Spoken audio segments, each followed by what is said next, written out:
नमस्कार दोस्तों, importance of first 15 moves video series में आपका स्वागत है। C3 पर E5।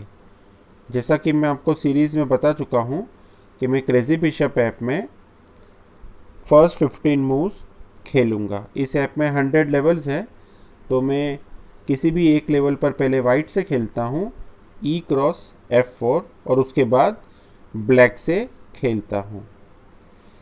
इस तरह से सेपरेटली फर्स्ट 15 मूव्स में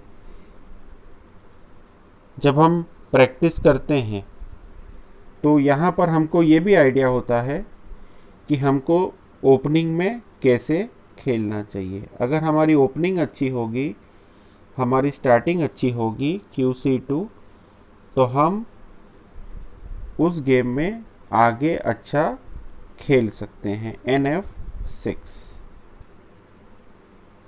यहाँ पर उसने रेंडमली इरेगुलर ओपनिंग खेली है B4।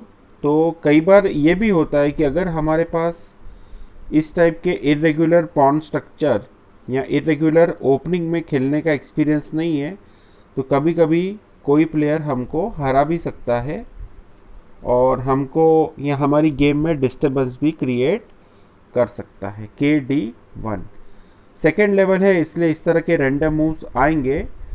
तो यहीं पर हमको ध्यान देना है कि हम क्या खेलें। तो मैं यहाँ पर खेलना चाहूँगा बिशप E6।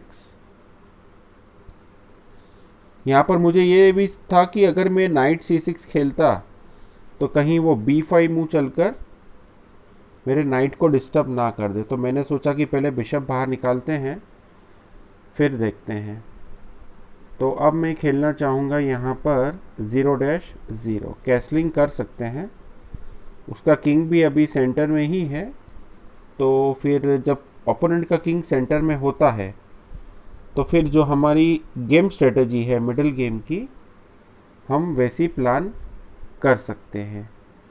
अब यहाँ पर C फाइल पे उसकी क्वीन है, तो मैं सोच रहा हूँ कि यहाँ पर नाइट C6 ना खेलकर NB-D7 खेला जाए और आगे RC8 खेला जाए, कि जिससे A4 खेला उसने। अब मैं खेलूँगा RC8 और उसके बाद मेरा प्लान रहेगा C5 खेलने का, और ज़रूरत पड़ने पर मैं C फाइल को ओपन भी करना चाहूँगा।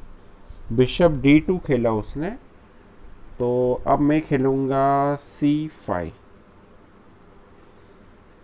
मेरे और जो दूसरे वीडियोस मैंने अभी तक पब्लिश किए हैं, पोस्ट किए, उसमें आपने देखा होगा उसने खेला B क्रॉस C5। जनरली लगभग सभी वीडियोस में मैंने कहा है कि पीसेस बाहर निकालने के बाद हमको दोनों रुक्स को सेंटर फाइल पर लाना चाहिए। पर ये तब लाना चाहिए जब हम अपने रुक्स के लिए कोई ऐसी फाइल ना ढूंढ पाए जहां पर वो इफ़ेक्टिव हो। जनरली चेस में ऐसा कहा जाता है रुक्स के बारे में कि rooks are powerful on the open files. और अब अगर उनको ओपन फाइल ना मिले तो हमको उनके लिए हाफ ओपन फाइल को क्रिएट करना चाहिए। मैं खेलूँगा यहाँ पे RE8। अब जो E वाली फाइल है और C वाली फाइल है, ये दोनों हाफ ओपन फाइल है, क्योंकि इन दोनों फाइल पर वाइट के पास तो पॉन है लेकिन ब्लैक के पास पॉन नहीं है। अब उसने H4 खेला है, तो अब मैं यहाँ पर खेलना चाहूँगा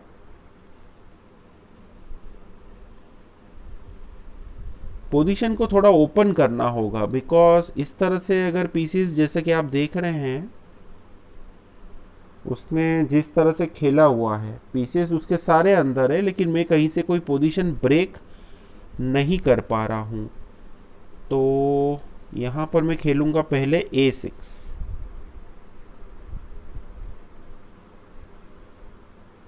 E3 खेला तो F क्रॉस E3 मार सकते हैं, ताकि जितने कैप्चर्स होंगे उतनी लाइंस डायगनल्स ओपन हो सकती है। D4 खेला उसने, एक बार देख लिया जाए कितने मूव्स हो गए हैं। ये उसका 15th मूव है। तो अब यहाँ पर मुझे इस नाइट को बचकर चलना है। तो इस नाइट के लिए मेरे पास अच्छा स्क्वायर है E4, तो मैं खेलूंगा NC E4।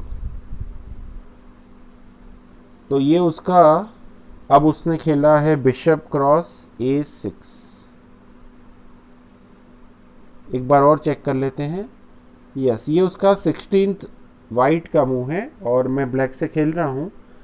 तो अगर मैं यहाँ आगे गेम कंटिन्यू करता तो पॉन से यहाँ पर मैं मार देता, और उसके बाद मैं जब 3 पॉइंट्स अप हूँ तो सिंप्लीफिकेशन स्ट्रेटजी का यूज़ कर कर मैं गेम जीत जाऊंगा। तो अब इस गेम को हम यहीं पर स्टॉप करते हैं, क्योंकि मेरा आइडिया है, मेरा प्लान है कि आप लोगों को फर्स्ट 15 मूव्स में कैसे सिस्टमेटिकली खेलना चाहिए।